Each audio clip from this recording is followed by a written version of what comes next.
기도하시겠습니다. 하나님 아버지, 많은 또 사건 사고로 인해서 또 마음 아프고 또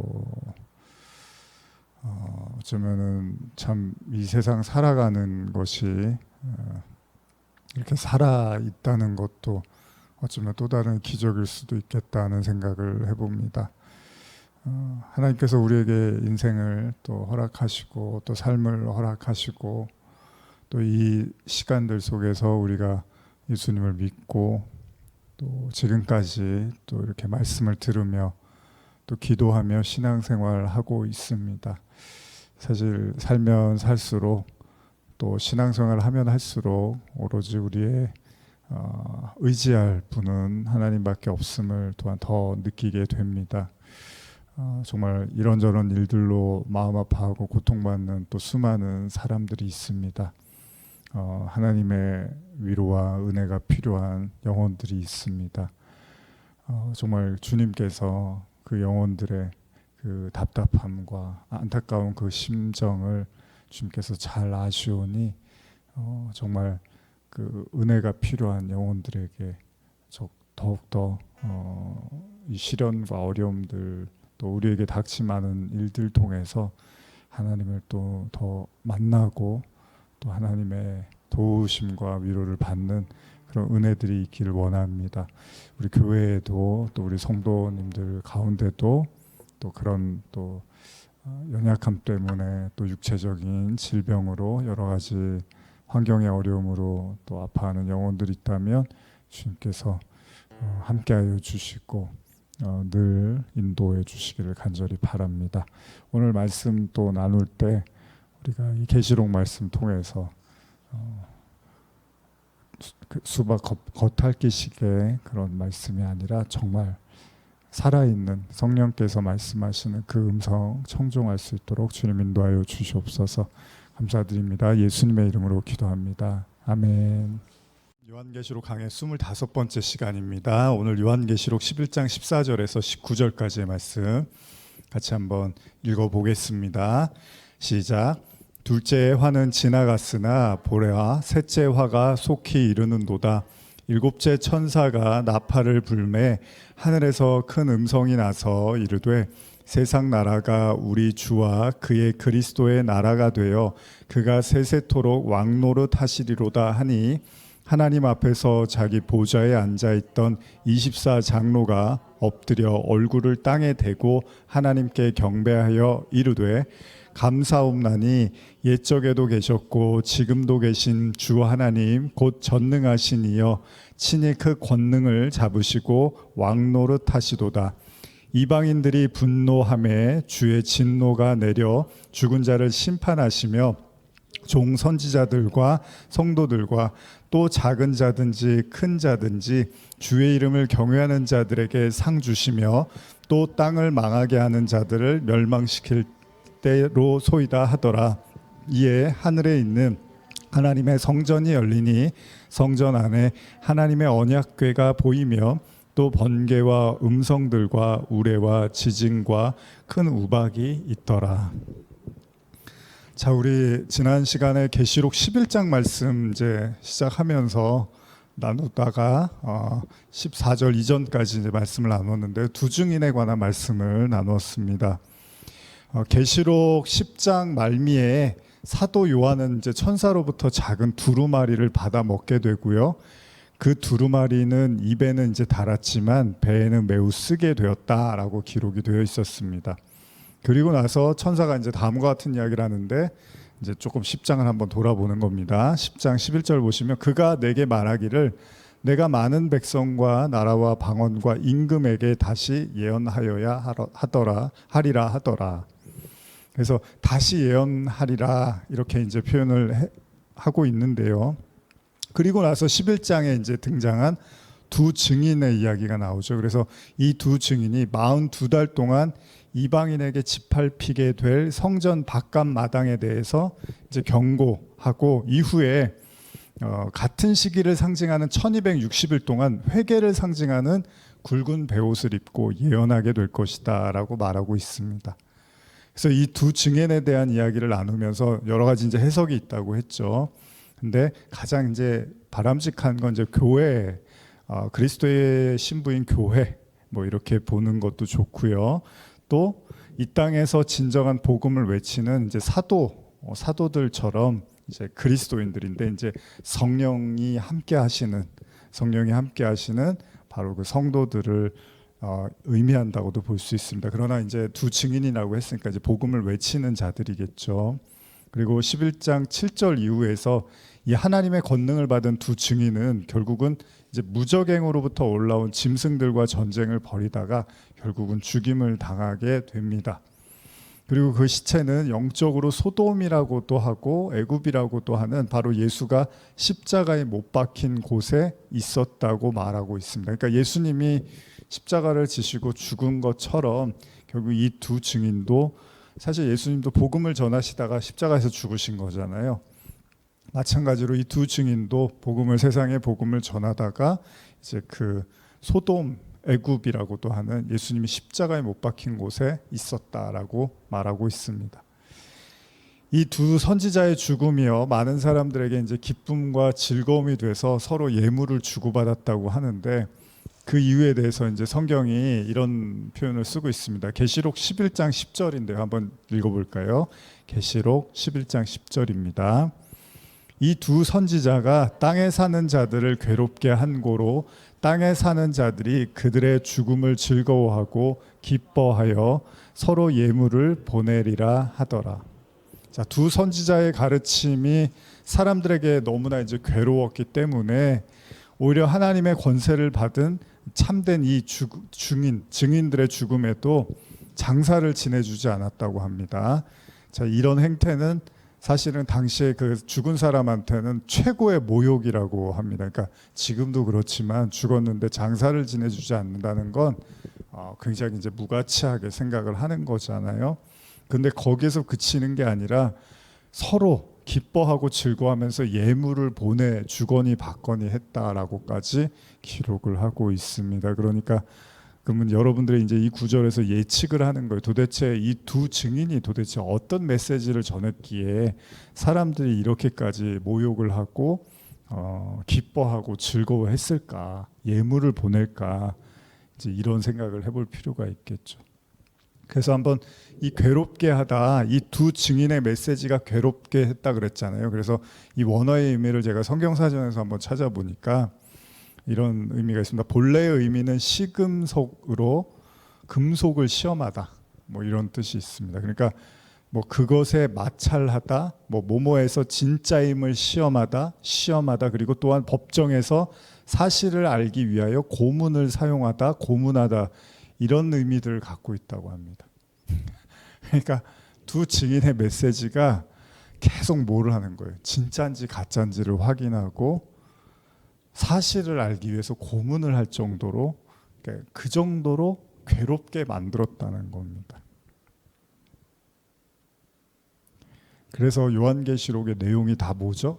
계속 저도 이제 반복해서 설교하지만 진짜인가 아닌가, 정말로 알고 있는 것인지 모르고 있는 것인지, 정말로 하나님 앞에 회개를 하고 있는 것인지 안 한지 이렇게 계속 되묻는 거잖아요, 여러분들한테.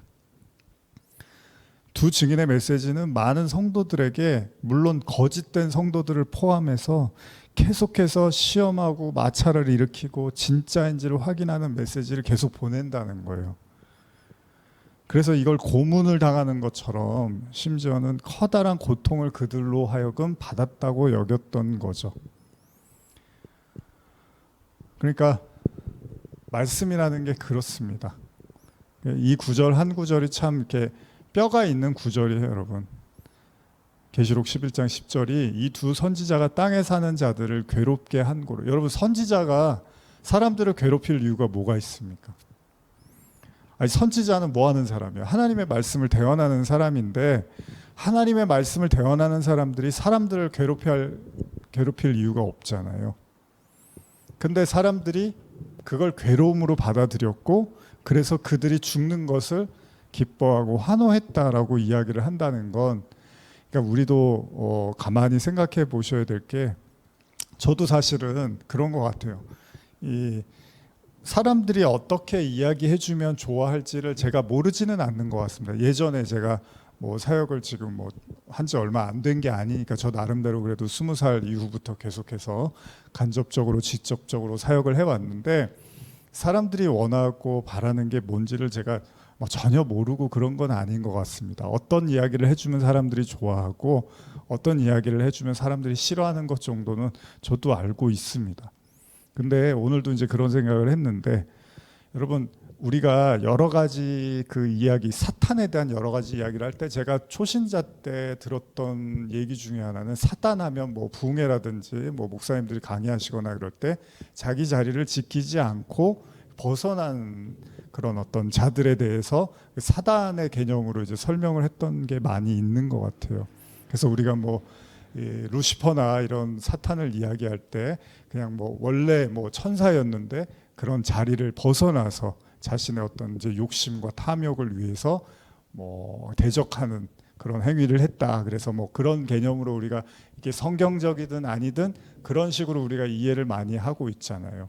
그러니까 자기 자리를 지키지 않고 자기가 해야 될 영역을 벗어난 상태를 또 일종의 이제 불신앙이나 사단적인 것으로 이해를 하는 경우가 있는데, 뭐 이런 거에 여러분들이 회사를 다니는데 막 정말 좋고 진심으로 이 회사를 아끼고 이 회사가 잘 됐으면 하는 그런 바람에서 회사를 다니는 분도 있겠죠. 사장님들은 그럴 수 있겠죠. 근데 보통 직원들까지 그러는 경우는 쉽지 않습니다. 그런데 어떻게 해요? 회사를 다니는 이유는 사실 여러 가지 있지만 그 중에 가장 큰 건 월급을 받아야 되고, 그 월급을 받아서 생활을 하고 살아가기 위해서 아침에 눈을 떠서 가기 싫고 하기 싫어도 이제 가서 일을 하고 그 정해진 시간을 다 채우고 와서 이제 집으로 돌아오는 거잖아요. 그게 왜냐하면 이제 우리가 책임을 져야 되는 거죠. 그래서 그만큼 일을 한 거에 대한 또 대가를 받기 위해서도 일을 하는데, 그게 꼭 좋고 뭐 그걸 원해서 하는 건 아니란 말이죠.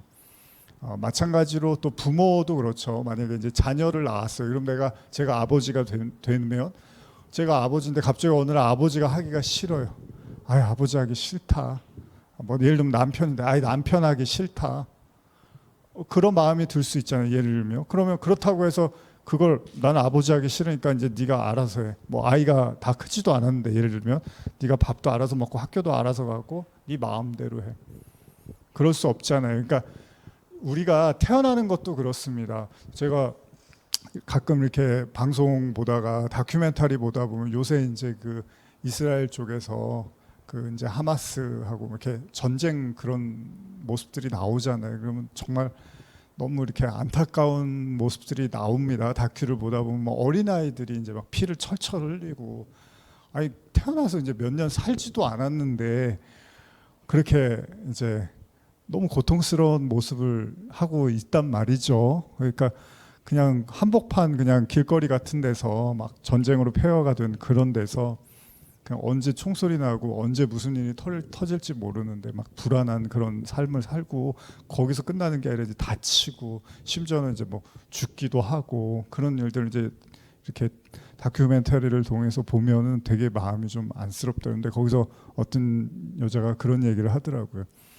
전쟁도 지옥인데 진짜 지옥 같은 거는 물을 마음대로 못 마셔서 아주 죽을 것 같다고. 그래서 뭐 물이 없으니까 뭐 빨래를 하는데 그냥 뭐 대야에 한 5분의 1도 안 되는 그런 데다가 이제 옷을 빠는데 그냥 꾸정물인데 거기다 그냥 또 빨고 또 빨고 하는 거예요. 그러니까 그런 데서 이렇게 사는데 그 사람들이 그렇게 살고 싶어서 그렇게 사는 게 아니잖아요.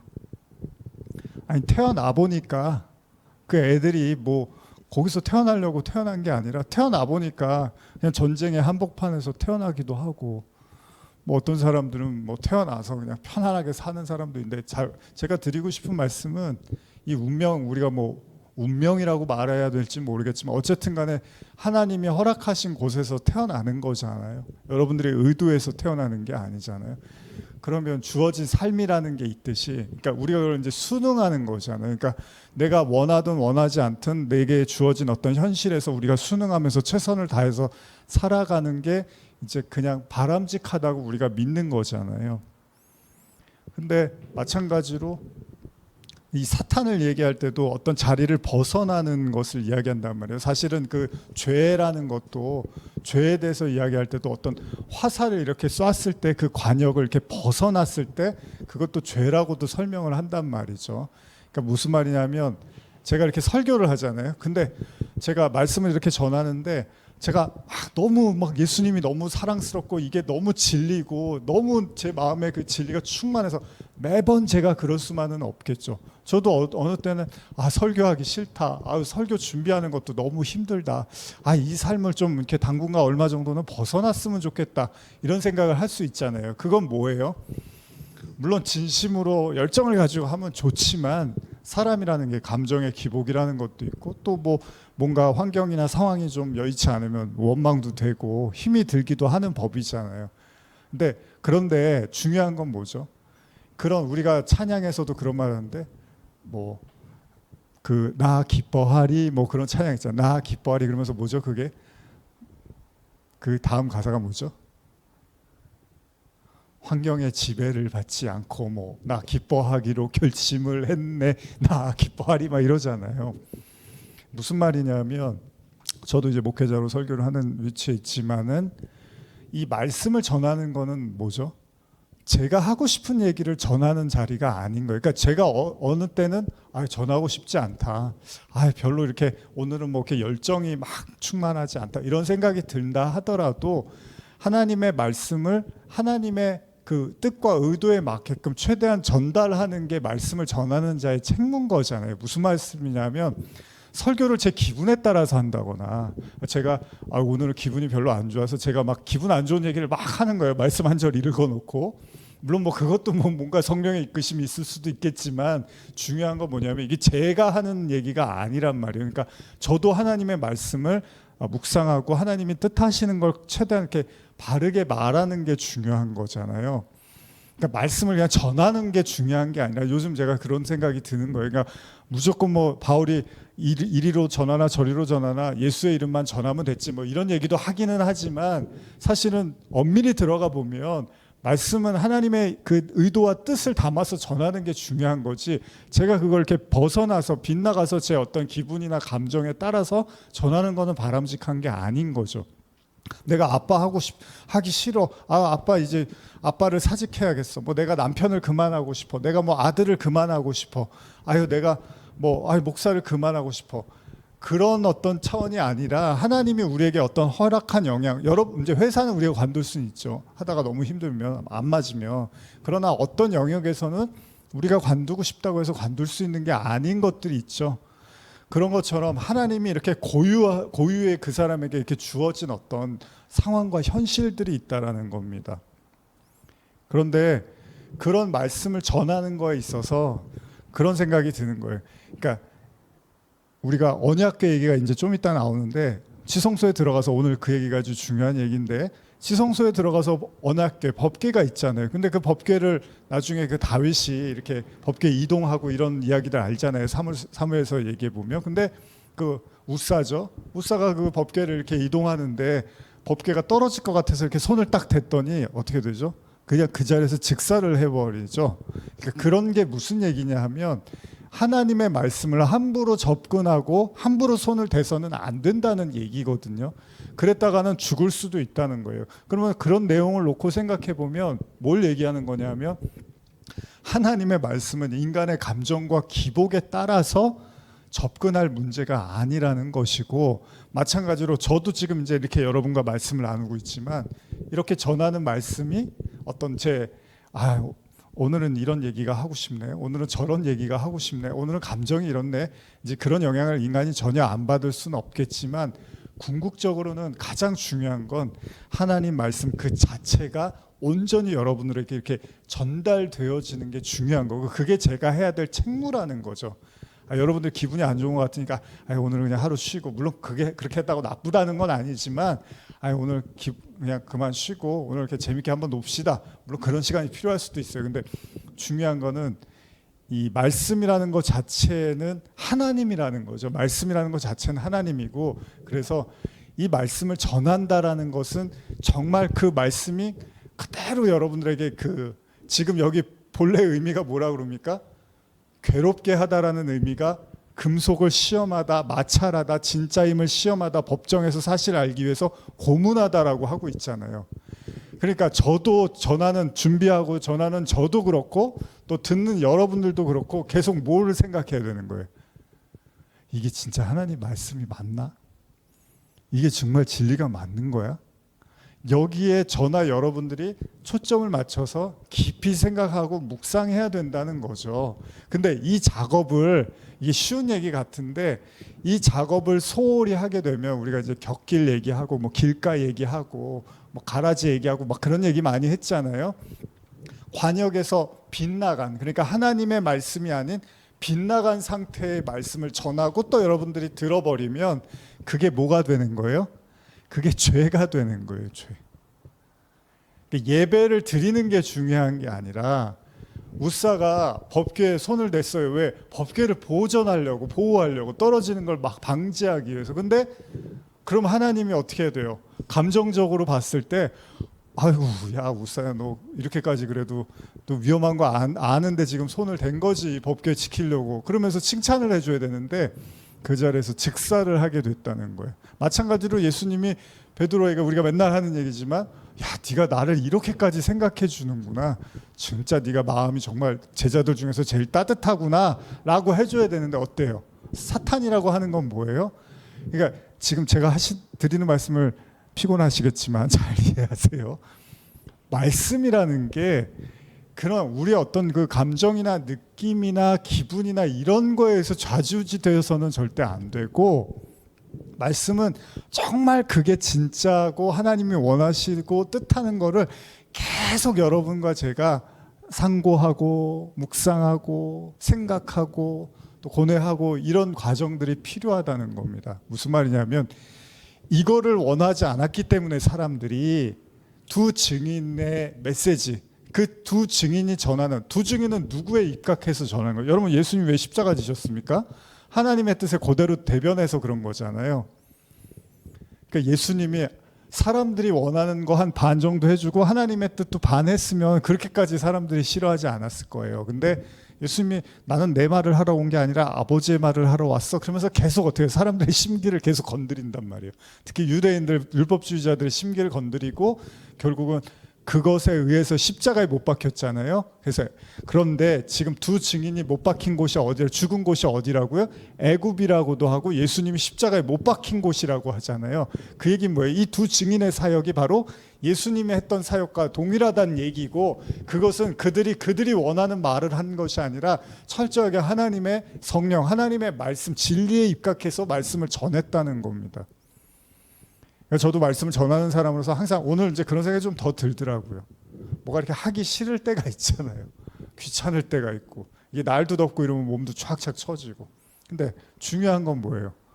그렇다고 해서 말씀을 제가 이렇게 대충 그냥 뭐 오늘 대충 덮어놓고 그냥 편안하게 얘기하다가 갑시다, 물론 그게 꼭 나쁘다는 게 아니라 이제 전하는 자로서의 자세는 그러서는 안 되는 거죠. 어떻게든 여러분들에게 좀 필요한 메시지가 있으면은 전달하는 게 중요한 거잖아요.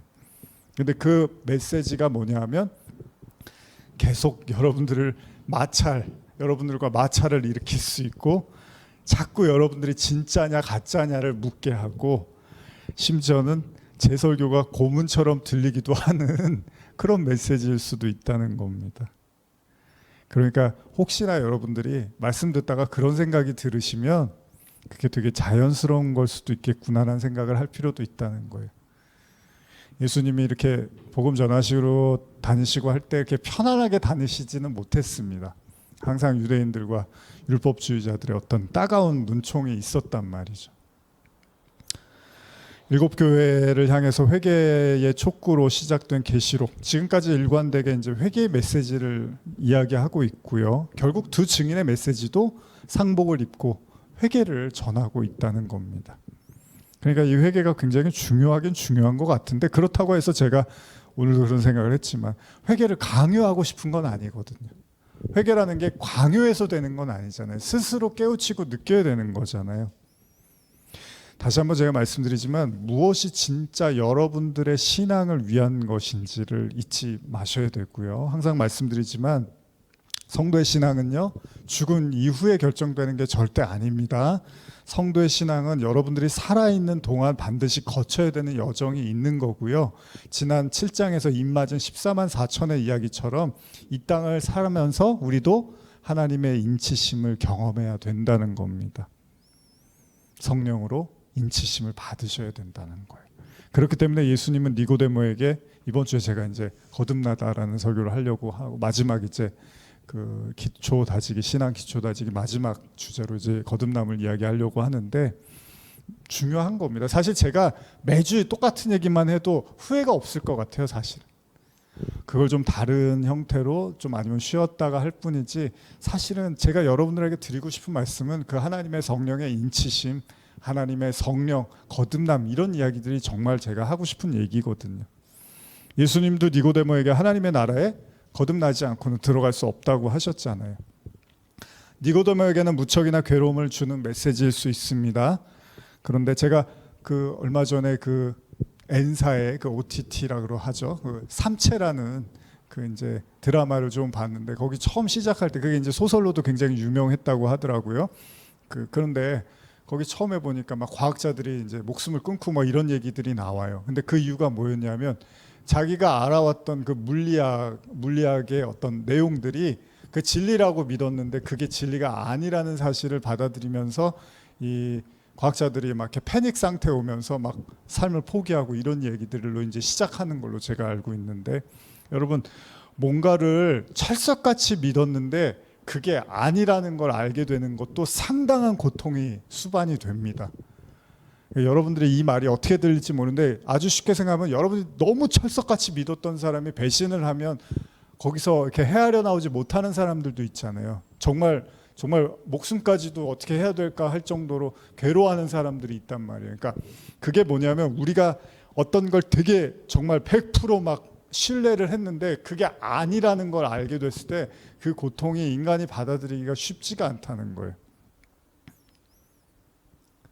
마찬가지로 예수님이 니고데모에게 던진 이야기가, 니고데모는 당연히 자기가 구원받은 사람이라고 생각했는데 거듭나지 않은 너를 내가 구원받았다고 말할 수 없다라고 예수님이 말씀을 하시는 거죠.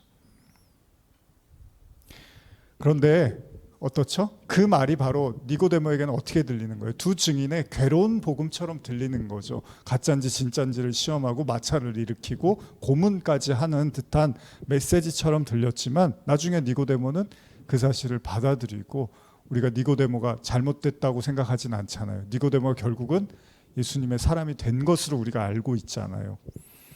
모든 메시지가, 하나님이 우리에게 주시는 모든 메시지를, 제가 아까도 말씀드리지만 괴로운 메시지는 절대 괴로운 메시지가 아니라는 겁니다. 제가 뭐 주일날 설교할 때도 가끔 말씀드리지만, 요즘 제가 라면을 그렇게 좋아하는데 라면을 거의 안 먹거든요. 그 이유는 뭐죠? 젊었을 때 많이 먹었는데 그로 인해서 몸이 많이 좀 그러니까 나빠진 게 있는 것을 이제 제가 인정을 한 거고, 그러다 보니까 지금은 이제 먹지 않아요. 근데 한 중간 정도에 제 아내가 항상 이제 좀 먹지 말라고 약간 그랬는데, 제가 이렇게 화도 내고 하니까 나중에 이제 얘기를 안 하더라고요. 근데 결과적으로는 지금 이제 먹고 싶어도 잘 못 먹는 상태가 됐어요.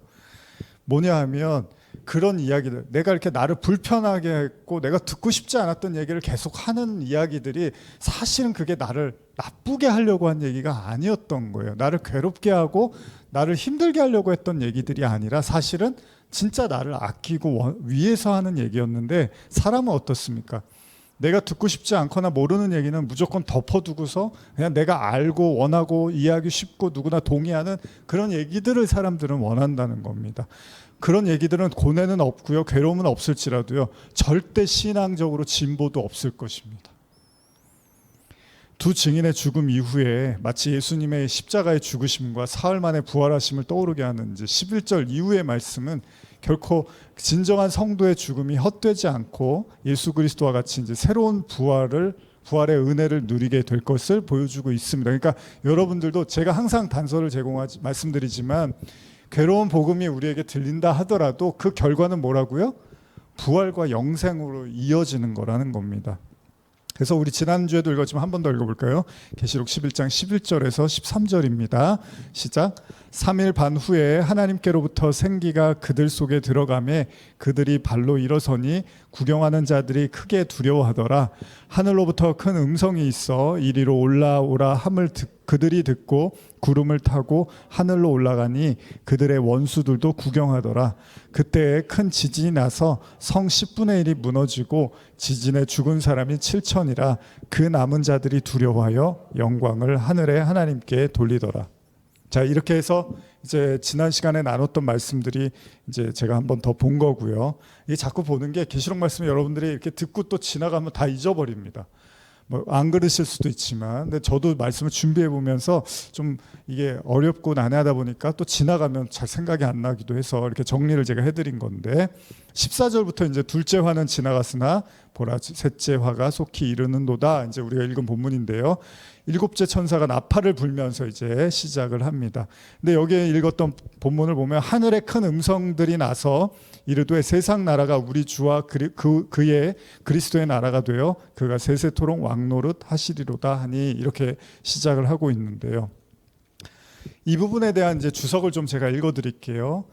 이것은 본문이 더 이상 이 세상에 대한 주권이 사단이나 군왕들에게 있는 것이 아니라 하나님과 그리스도에게 있음을 나타내는 선포임을 시사한다. 뭐 당연한 얘기죠. 이제 이 세상이 더 이상 사단의 나라가 아니다. 그것은 하나님의 나라이다. 한편 되어에 해당하는 헬라어 원어는 단순 과거 시상으로 이 세상의 주권이 사단에게서 하나님과 그리스도에게로 전도되었음을 시사한다. 이제 주석의 내용이 그렇습니다. 그러니까 그리스도의 십자가 사건으로 이제 모든 것이 이제 달라졌다라는 이야기를 하는 거잖아요. 그래서 우리가 읽은 11장 지금 11절 이후의 내용들이 십자가 사건을 이제 연상하게 한단 말이죠. 그래서 예수님의 십자가 사건으로 이제 예수님이 십자가에서 이제 다 이루었도다라고 말씀을 하시잖아요. 그러니까 이 땅에 이제 공중의 권세 잡은 자들이 그들에 의한 세상이 아니라는 거예요. 이제 예수 그리스도의 나라가 됐고 그 왕국이 된 겁니다. 그래서 성도들에게는 이제 십자가를 통해서 살 길이 열린 거고, 성소의 휘장이 이제 찢어져서 예수님의 육체가 찢어졌다고 하죠. 하나님의 깊은 곳까지 들어가고 지성소에 들어갈 수 있는 이제 권세를 얻게 됐습니다. 그래서 그리스도의 십자가를 믿는 사람이라면 누구나 그 하나님의 나라, 하나님의 통치 가운데 들어갈 수 있어요. 문제는 뭐죠? 이걸 모르면 여전히 공중 권세 잡은 자들의 통치를 받게 되고 지배하에 놓이게 된다는 겁니다. 그러니까 이제 믿음이 여기서 작동을 하는 거예요.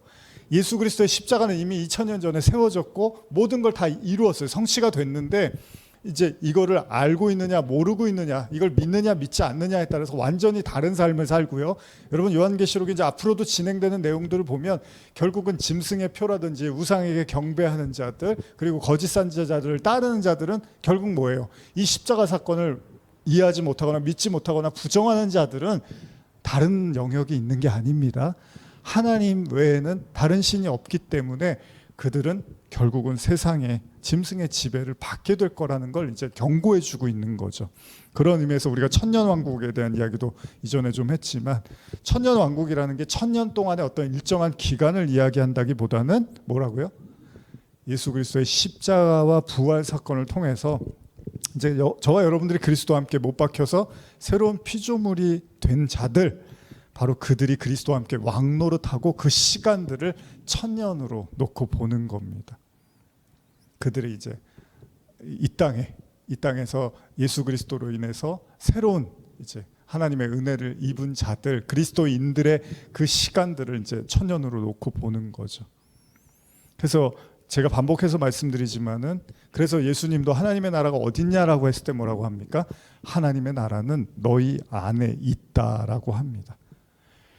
그러니까 이 얘기를 잘 아시는 얘기고 자주 한 얘기인데, 이제 이 얘기를 조금 더 구체적으로 이야기하고 오늘은 마무리를 하려고 하는데요. 그러니까 성도들은 이 땅을 살고 있지만 동시에 하나님 나라를 살고 있는 거죠. 뭐 그게 신학적으로 우리가 이미와 아직으로 이야기를 하는 건데, 잘 보십시오. 여러분들이 이 땅을 살고 있는데 하나님의 나라를 살고 있는, 이건 전적으로 이제 믿음의 문제인 거잖아요. 그것을 어떻게 받아들이냐의 문제인데, 어쨌든 한번 말씀을 계속 이어가 보겠습니다. 16절에서 18절입니다. 우리 아까 읽었던 내용인데 한 번 더 좀 말씀을 읽어보겠습니다. 시작.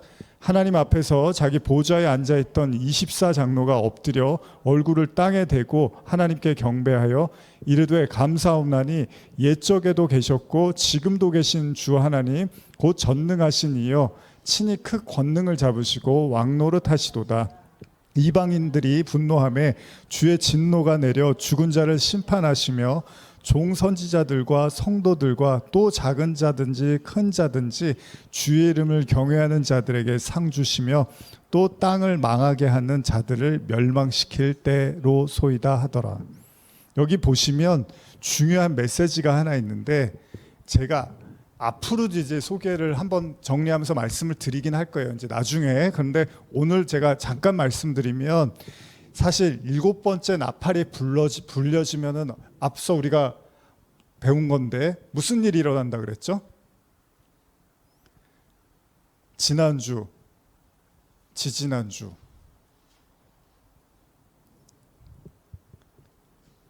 예? 7번째 나팔이 불려지면 어떤 일이 일어난다 그랬죠?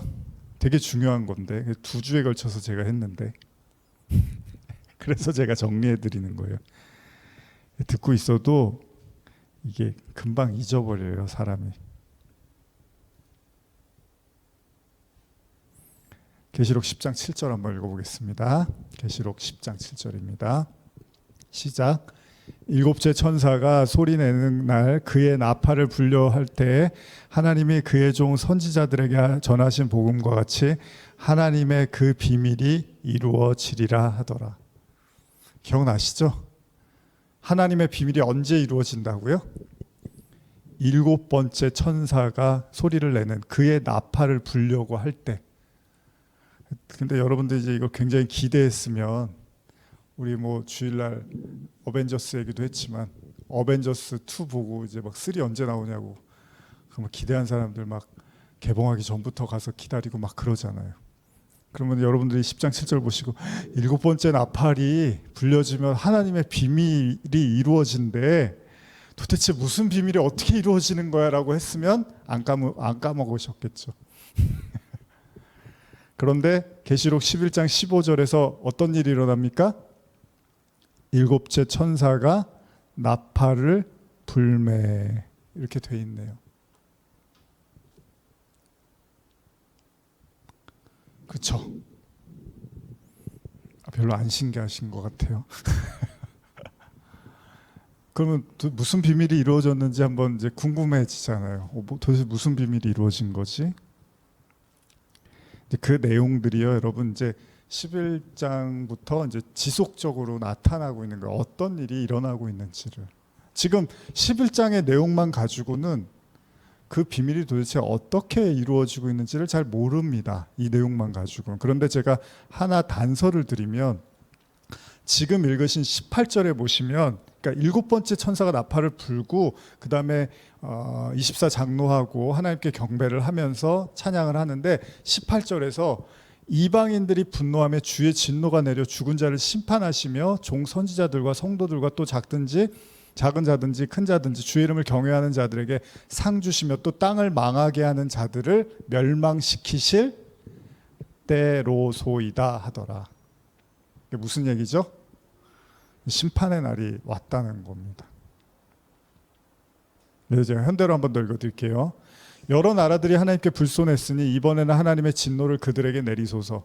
이제 땅을 파멸하게 한 원인이 되었던 자들을 멸망으로 이끄소서. 죽은 자들이 심판을 받고 하나님의 종들이 보상을 받는 때가 이미 이르렀습니다. 예언자들이나 성도들이나 하나님의 이름을 경외하는 자들은 작은 자나 큰 자나 모두 다 상을 받게 하소서. 하나님을 경외하는 자들에게 상을 주고 이제 하나님을 대적하는 자들, 멸망으로 이끌었던 자들에 대해서는 심판을 하시라는 그 때가 왔다는 거예요. 언제? 7번째 천사가 나팔을 불 때. 이게 중요한 거죠. 이제 시간이 왔습니다. 우리가 시험을 보기 위해서 공부를 하는 거잖아요. 보통 아이들이. 그럼 이제 공부를 해요. 공부할 시간을 줘요. 학교에 옛날에 가보면 이제 쪽지 시험 같은 거 보면 선생님들이 한 10분 정도 시간을 줘요. 어제 우리 시험 보기로 했지. 잠깐 시간 주니까 볼 사람들 더 박을 막 공부를 해요. 그 그러니까 공부 안 하는 애들은 전날 공부 안 했다가 아침에 가갖고 이제 그 시간에 공부를 하려고 하는 애들 좀 뭐 잘하면 때려 맞출 수 있으니까. 근데 이제 어떻게 해요? 1분, 2분, 3분 하다가 8분, 9분, 이제 10분이 딱 되면 이제 자, 책 덮어. 자, 이제 시험 이렇게 하잖아요. 그러니까 절대 시간을 기만해서는 안 됩니다. 시간만큼 정직한 게 없습니다. 여러분들이 이렇게 말씀을 듣잖아요. 그럼 하나님이 들었으니까 고맙다 이게 아니에요. 들었지? 이제 들었지? 자, 이제 내가 어떻게 하는지 볼 거야. 말씀 다 들었어. 얘기 다 들었지? 말씀 봤지? 자, 이제 어떻게 하는지 내가 볼 거야. 시간만큼 정직한 게 없습니다, 여러분. 하나님의 말씀은 그냥 듣고 흘리라고 준 게 아니라 이제 듣고 준행한다 그러죠. 그 말씀을 따르라고 주는 거예요. 어떻게 보면 말씀을 차라리 못 들은 사람은 몰라서 못 지키는 건데, 말씀을 다 들었는데 안 지키는 걸 더 성경에서는 더 잘못된 죄로 이야기를 하고 있습니다. 이제 심판의 때가 왔다는 거예요. 7번째 천사가 나팔을 부니까 이제 드디어 때가 왔다는 거예요. 이게 무서운 얘기입니다, 여러분. 저희가 지난주에도 이렇게 막 핏대 세워서 말씀드렸지만 이 시간이 와요. 결국 이 모든 것들을 정산할 때가 와요. 밥을 먹고 뭐 회식 같은 거 하면은 예를 들면 여러분들 돈을 내는 위치라면은 여러분들이 뭐 여러분 회사라든지 아는 사람들 뭐 성도님들아 내가 밥 살게 해갖고 고깃집에 딱 데려갔는데 막 시키는 거예요. 여기저기서 막 더 먹는다 그러고 더 시킨다 그러고 고기 좀 더 먹겠다 그러고 막 하면 이제 뭐 이렇게 돈이 주머니가 여유가 없으면 어떡하죠? 또 얼마 나올까 할 거 아니에요. 근데 이제 사람들이 다 먹고 이제 집에 딱 갈 때가 오는 거죠. 정산할 때가 오는 겁니다. 예수님 얼마 나왔습니다. 그러면 이제 계산표 보고서 놀래잖아요. 영수증 보고. 시간이 옵니다. 정말 와요. 그러니까 이 말씀을 여러분 절대 무시하시면 안 됩니다. 하나님이 그냥 듣게만 하고 그걸로 끝이 아닙니다. 말씀을 듣게 하셨으면 거기에 대해서 이제 하나님이 정산할 때가 온다는 거예요. 그걸 또 성경에서 7번째 나팔로 지금 묘사를 하고 있는데, 결국은 상을 받는 사람도 나오지만 또 반대로 거짓된 말씀 통해서 백성들 사망의 길로 이끈 자들에 대한 심판도 옵니다. 그리고 이건 다른 의미에서 여러분들이 이제 제대로 된 말씀을 들었느냐 아니면 말씀을 잘못 곁가지로 이렇게 관역에서 빗나간 말씀을 듣고 있느냐, 저도 마찬가지예요. 제가 제대로 말씀을 전했느냐 잘못된 말씀, 이게 다 죄인 거예요. 죄. 그러니까 아까 뭐 어떤 이제 온라인 뭐 영상 보니까 좀 뭐 유명한 목사님이 뭐 그런 제목으로 말씀하셨더라고요. 왜 잘못된 복음과 그 어떤 이단적 메시지에 사람들이 열광하느냐, 뭐 이런 이제 제목으로 이렇게 메시지 같은 걸 하셨더라고요. 그러면 우리는 뭐 잘못되든 뭐하든 저렇게 사람들이 좋아하고 몰리고 하면 됐지. 뭐 사람들이 저렇게 많아지는 것 자체가 뭔가 힘이 아니야? 뭐가 있다는 얘기 아니야? 이렇게 생각할 수 있잖아요. 근데 뭐 그렇게 생각하든 저렇게 생각하든 간에 중요한 거는 이제 전하고 듣고 그걸 믿고 준행한 그 모든 메시지에 대한 결과물들의 때가 온다는 겁니다. 그게 진짜인지 가짜였는지를 하나님이 구분해내고 심판하실 시간이 온다는 겁니다. 그러면서 느닷없이 여러분 19절에 이런 말씀이 있어요. 한번 같이 읽어볼까요? 19절에서 갑자기 이제 그때가 왔어요. 그러면서 19절에서 뭐라고 하냐면 시작. 이에 하늘에 있는 하나님의 성전이 열리니 성전 안에 하나님의 언약궤가 보이며 또 번개와 음성과 우레와 지진과 큰 우박이 있더라. 이제 때가 됐습니다. 그러고서 하늘이 열리는데 성전이 열렸대요. 하나님의 성전이 열리는데 이 성전에서 아까 제가 말씀드린 뭐가 있다고요? 지성소를 상징하는 하나님의 언약궤가 있고요. 동시에 번개와 음성과 우레와 큰 지진과 큰 우박이 나타나고 있습니다. 제가 오늘도 이 말씀을 사실은 다른 말씀을 준비하다가 이 말씀을 또 묵상하다가 왔는데, 가만히 보십시오. 갑자기 이제 심판의 때가 왔어요. 그러면서 하나님의 언약궤가 등장하고 또 반대편에서는 번개와 음성과 우레. 이 내용이 사실 하나님의 임재를 상징하는데 어떤 임재요? 심판적 임재로도 또 나타나고 있단 말이에요. 출애굽기나 이런 내용들을 보면. 그러니까 아까 제가 우사 이야기를 한 것도 그런 의미입니다. 언약궤에 법궤에 손을 댔는데 죽는 사람이 나와요. 그리고 제사장들도 제가 누누이 말씀드리면 지성소에 잘못 들어갔다가 하나님의 어떤 용서와 은혜를 못 받으면 죽어요. 그러면 사람들이 이렇게 끈으로 끌어서 나온단 말이에요. 그러면 그게 뭐예요? 그게 대제사장의 심판의 날이 되는 거예요. 근데 거기서 용서를 받으면 자기 발로 걸어 나오고 그리고 백성들을 용서해 주는 대속죄일이 되는 거란 말이죠. 그러니까 이게 한 군데서 한 장소에서 이루어지는 거고, 지금 성전이 열렸는데 그것을 동시에 보여주는 듯한 메시지를 기록하고 있다는 겁니다. 그래서 요한계시록 4장의 1절에서 2절 보시면, 제가 읽어드릴게요. 이미 우리가 앞에서 본 말씀인데, 이일 후에 내가 보니 하늘에 열린 문이 있는데 내가 들은 바 처음에 내게 말했던 나팔소리 같은 그 음성이 이르되 이리로 올라오라. 이일 후에 마땅히 일어날 일들을 내가 내게 보이리라 하시더라. 내가 곧 성령에 감동되었더니 보라, 하늘에 보좌를 베풀었고 그 보좌 위에 앉으신 이가 있는데, 이제 하늘 문이 열렸다고 해요. 계시록 1장에서 요한은 이제 이 계시록을 처음 시작할 때 요한이 어떻게 이 모든 걸 보게 됐죠? 내가 주의 날 성령에 감동돼요. 그때 일곱 교회에 대한 메시지를 듣게 됐고, 그 말씀이 끝나면서 4장에서 하늘 문이 열려서 이 출발이 다 어디서 시작된 거예요? 성령에 감동되었더니.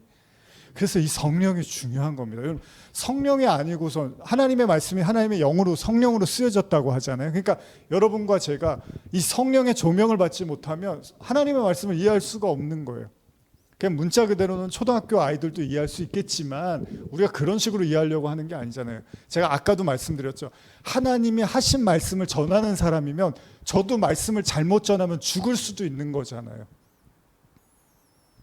여러분도 마찬가지예요. 그래서 여러분들이 듣는 말씀을 잘 간을 보셔야 되는 거야. 아무 데서나 아무 말씀을 듣는 게 아니라 하나님이 말씀하신 건데, 언약궤를 함부로 대면 죽는 것처럼 저도 하나님의 말씀, 내가 목사니까 뭐 내 말 들으세요, 내가 하는 게 다 맞아요, 이러면 절대 안 되는 거잖아요. 하나님의 말씀을 저도 제대로 전하지 않으면 거기에 따른 저도 심판을 받을 거라는 거예요. 그러니까 마찬가지입니다. 뭐 목회자라고 뭐 신학을 내가 했으니까 나는 그럴 만한 뭐 설교가니까 그런 게 중요한 게 아니에요. 진짜로 그게 하나님이 하시는 의도와 뜻을 따라서 담고 있는 메시지냐, 여기에 굉장히 주목을 해야 되고, 여러분들도 마찬가지입니다. 그게 진짜 그런 메시지인가를 그렇게 제대로 구분해내지 않고 쫓아가 버리면 그게 죄가 돼버리는 거예요. 아이러니하게도. 그래서 이스라엘 백성들이 모세가 시내산에 올라가고 안 내려오니까 금송아지 만들어갖고 거기다 경배를 했는데, 자기네들 딴에는 그게 하나님이 눈에 안 보이니까 그렇게라도 의지하고 싶어서 그렇게 우상을 만들어 놓고 경배를 해버렸는데 하나님이 멸망을 시켜버리려고 했단 말이에요. 저것들 봐라, 나를 소로 지금 생각하고 저기다가 우상을 놓고 절을 하려고 하네. 그래서 멸망하려고 하는데 모세가 그걸 말린단 말이에요. 하나님, 그러시면 안 됩니다. 그래서 제가 예전에도 뭐라 그럽니까? 사울 왕이 왜 버림받았습니까? 제사 잘못 드려서 버림을 받는 거잖아요. 그러니까 모든 게 다 지금 계시록도 다 그 얘기 아닙니까? 무슨 회개를 하라는 거예요, 도대체 우리에게? 하나님이 도대체 뭘 회개하라는 거예요? 뭘 잘못했다는 얘기를 하는 거예요? 여러분들이 살면서 잘못한, 물론 우리가 크고 작은 자범죄들이 있잖아요. 원죄도 있고. 근데 도대체 하나님이 말하는 회개가 뭐냐는 거예요, 회개가. 도대체 언약궤를 누가 만질 수 있는 거고, 누가 지성소에 들어갈 수 있는 거고, 그 자격이 누구에게 주어지냐는 거예요. 자, 제가 지금 계시록 11장 19절 읽어드렸는데 한번 주석을 한번 읽어드릴게요. 한번 들어보세요. 하나님의 언약궤가 있는 성전은 지상의 성전이 아니라 하늘의 성전이다. 뭐 당연히 그렇겠죠. 하늘이 열리면 보여진 언약궤는 구약 성경에서 하나님께서 자기 백성을 구속하시고 그들에게 임재하심을 나타내는 약속의 상징이었다. 언약궤는 BC 586년에 느부갓네살의 침략과 성전의 손실로 파괴되었다. 그러나 본절의 언약궤는 구약 성경에 나타난 지상 성전의 언약궤를 가리키는 것이 아니라, 당연하죠. 이때는 성전이 없었으니까요. 그리스도의 구속 사역을 통해 성취된 하나님과 백성과의 새 언약을 암시한다. 옛 언약 하에서는 대제사장이 1년에 한 번 언약궤가 있는 지성소에 들어갈 수 있지만, 이제는 그리스도의 구속 사역을 통해 그를 의지함으로써 수시로 하나님의 존전에 담대하고 자유롭게 나갈 수 있게 되었다. 그러므로 본절의 언약궤는 하나님의 나라의 도래로 구속의 사역이 성취되었음을 나타냄과 동시에 언약을 지키시는 하나님의 신실하심을 시사한다. 그렇죠. 하나님의 성전에 들어가는 것 자체가 은혜고 축복이죠. 앞서서 제가 말씀드린 것처럼 두 증인의 죽음 이후에 부활과 승천에 관련된 그런 메시지, 계시록에서도 이제 등장을 했단 말이에요. 뭐죠? 예수 그리스도의 십자가란 말이에요. 그 사건 이후에 이 땅은 하나님의 나라가 이제 하나님의 나라가 완성됐다라고 이야기를 해요. 이제 모든 공중 권세 잡은 자들을 이기셨다고 한단 말이에요. 아울러서 이 십자가의 은혜를 입은 자들이 이제 지성소를 갈 수 있는, 하나님의 임재를 구체화하기라도 하듯이 하늘의 성전이 열리고 바로 지성소에 있던 언약궤가 등장을 하고 있습니다. 자, 이게 무엇을 의미합니까? 계시록에 나타난 이 내용들이 바로 예수님의 십자가의 사건이 그 당시에 그냥 끝난 사건이 아니라 이제 진짜로 영향력을 발휘하고 있고, 지금 우리 이 말씀을 보는 우리에게도 동시에 그 유효하다라는 걸 보여주고 있는 거잖아요. 하지만 요한은 예수님의 죽음과 부활 이후에 승천과 아울러서 하나님의 도래, 그리고 나아가 죽은 자들, 즉 거짓 성도들과 거짓 선지자들의 심판도 이제 일어날 때가 됐다고 같이 말하고 있습니다. 자, 근데 여기서 멈추지 않아야 합니다. 바로 성도들이 이제 가야 될 진정한 목적지가 최종 종착지에 대해서 이야기를 하고 있는데, 그게 뭐냐 하면 뭐죠? 사실은 계시록이 뚜문뚜문 끊어서 그 목적지를 계속 제시하고 있는 거예요.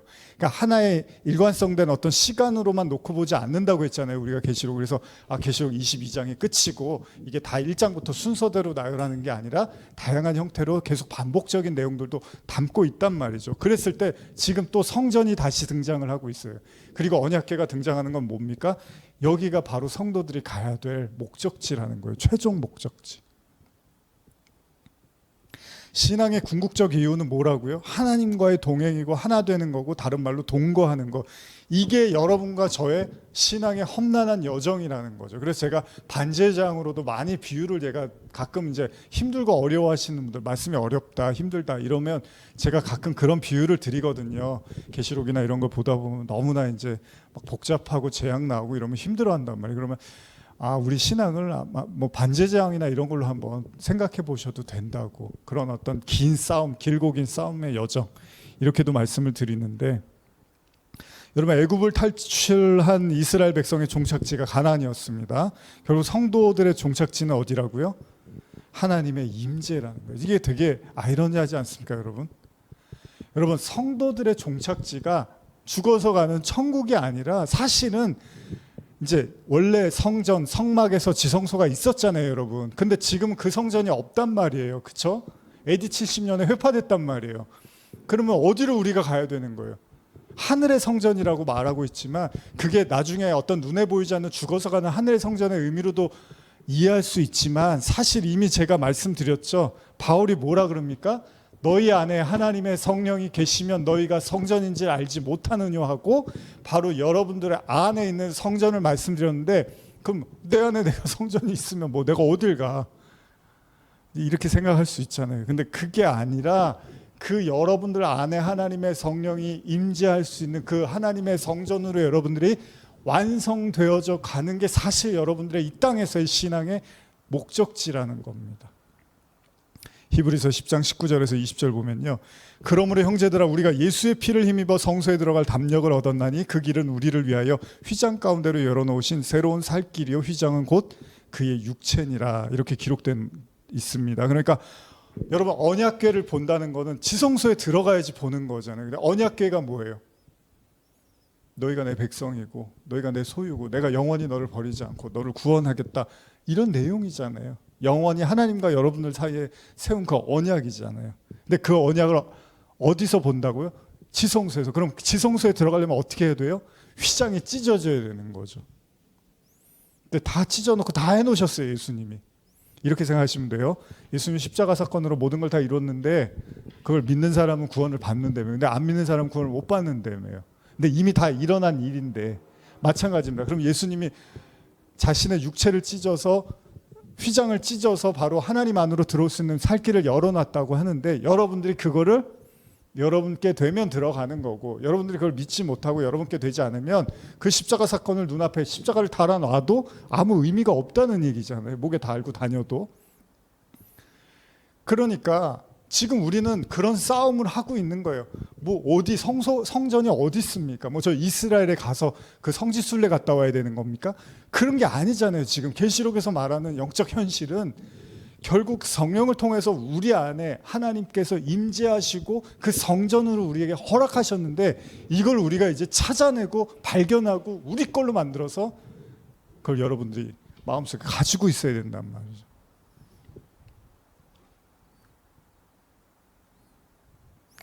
대제사장이 1년에 한 번만 들어갔던 그 지성소가 여러분들의 이제 골방으로도, 우리가 그거를 예수님이 골방에서 기도하라고 할 때 물론 성전에 골방이 있긴 있었지만 엄밀히 말하면 그 골방은 지극히 하나님과 여러분과의 그 은밀한 개인적인 교통의 장소라고 생각하시면 된단 말이에요. 그러면 그게 지성소잖아요. 하나님의 임재고, 그 하나님의 임재, 근데 아무나 들어가는 게 아니라 반드시 예수의 피로 힘입어서 들어갈 수 있는 곳이니까, 다 그러면 여러분들이 예수의 피를 이제 힘입어서 가려면 어떻게 해야 돼요?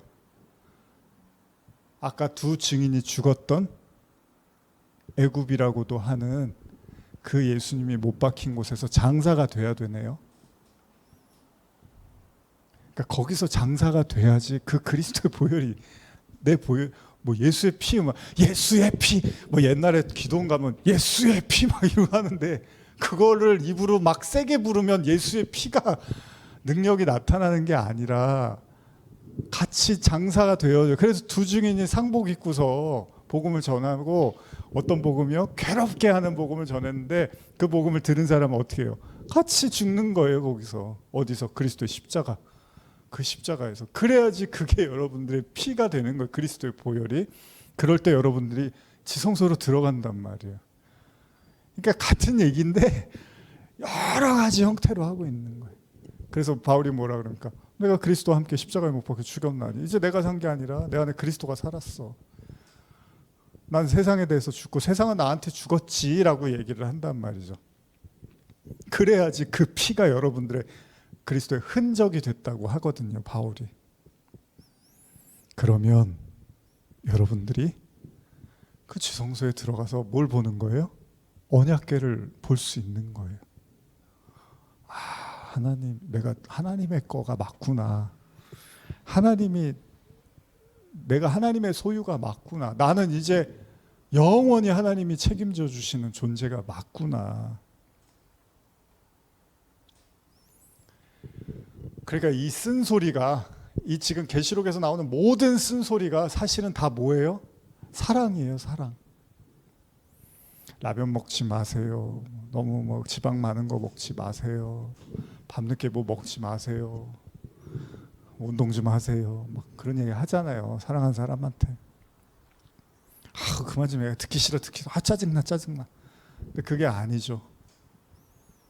좀 더 건강하게 오래 살라고 해주는 얘기잖아요.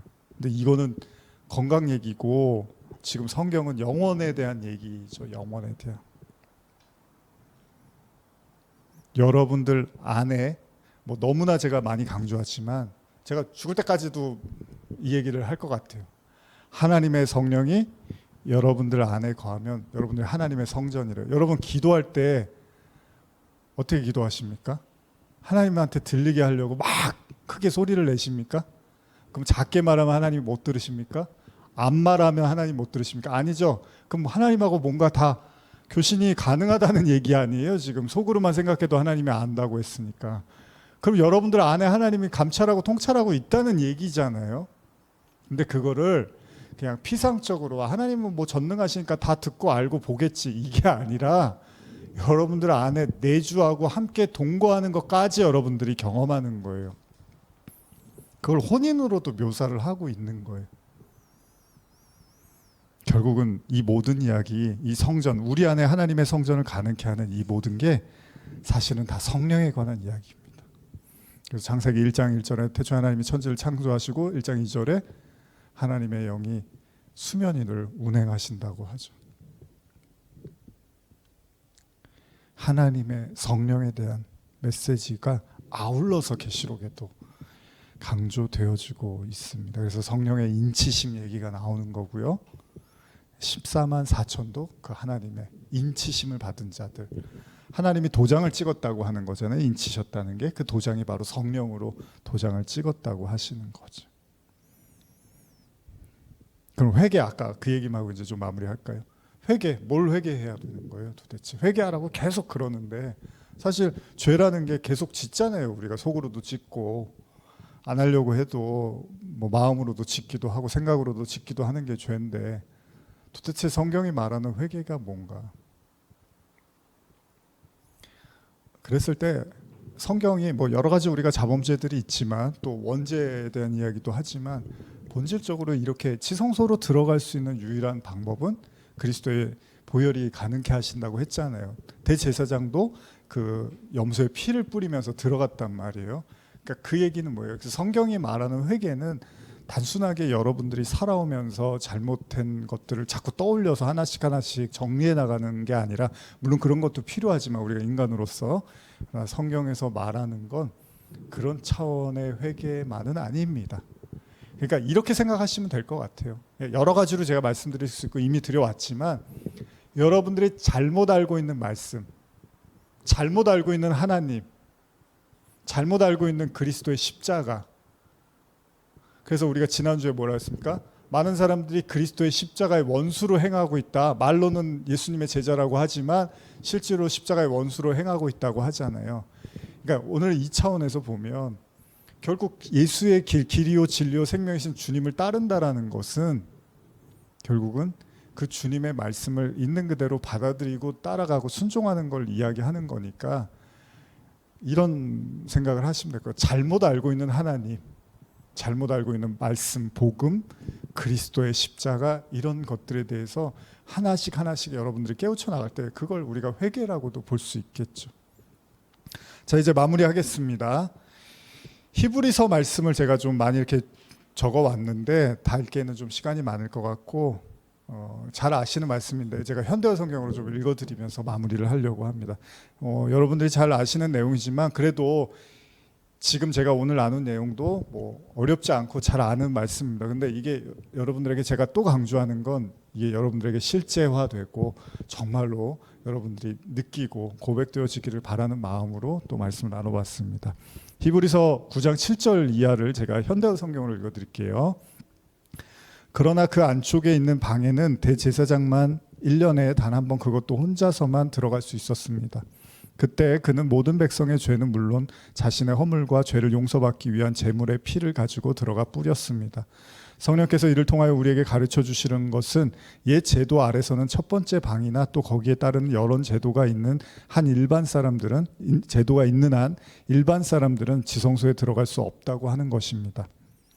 이것은 오늘날 우리에게 중요한 교훈이 되고 있습니다. 왜냐하면 옛 제도 아래서는 아무리 예물과 희생 제물을 드려도 그것을 바치는 사람들의 마음까지 정결하게 할 수는 없었기 때문입니다.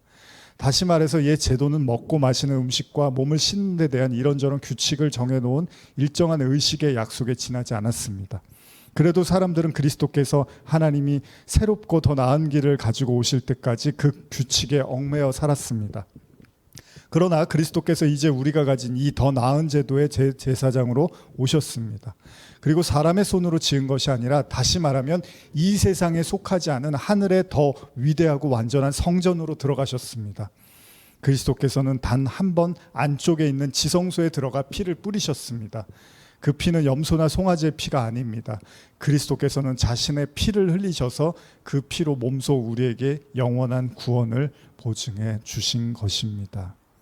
이거 하나만 더 읽을게요. 9장 16절에서 18절인데요. 만일 어떤 사람이 재산 상속인을 정해놓은 유언장을 남겼다고 합시다. 그러나 그 재산은 유언장을 남긴 사람이 죽은 것이 증명될 때까지는 아무도 손댈 수가 없습니다. 유언은 유언한 사람이 죽은 후에야 비로소 그 효력을 발생하기 때문입니다. 그 사람이 살아있는 동안에는 아무리 그 재산이 상속인에게 약속된 것이라 하더라도 쓸 수 없습니다. 이런 이유로 첫 번째 개혁도 효력을 발생하려면 그리스도의 죽으심을 증명할 피가 뿌려져야 합니다.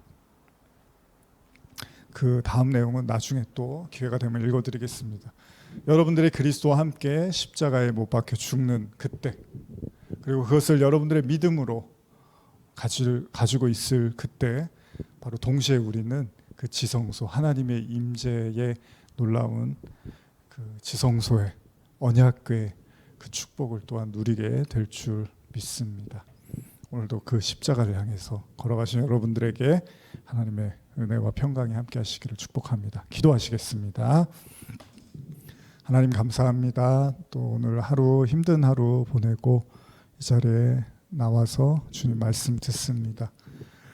어쩌면 주님은 우리와 함께 하시고 우리 안에 계심에도 불구하고 우리가 이렇게 말씀을 듣는 것은 여전히 멀게만 느껴지고 여전히 우리와 함께 하지 않는 것 같은 그런 우리의 믿음의 약함, 또 우리의 불신에 대한 그 모든 것들을 또 싸워나가기 위해서 이 자리에서 말씀을 듣는 줄 압니다. 다시 한번 우리 말씀 듣는 귀한 성도들 축복하고 싶습니다. 하나님의 그 거룩한 임재와 사랑과 은혜로 충만하게 함께하여 주시옵소서. 감사드리며 예수님의 이름으로 기도합니다. 아멘. 우리 잠깐 나눔 갖고 마치겠습니다.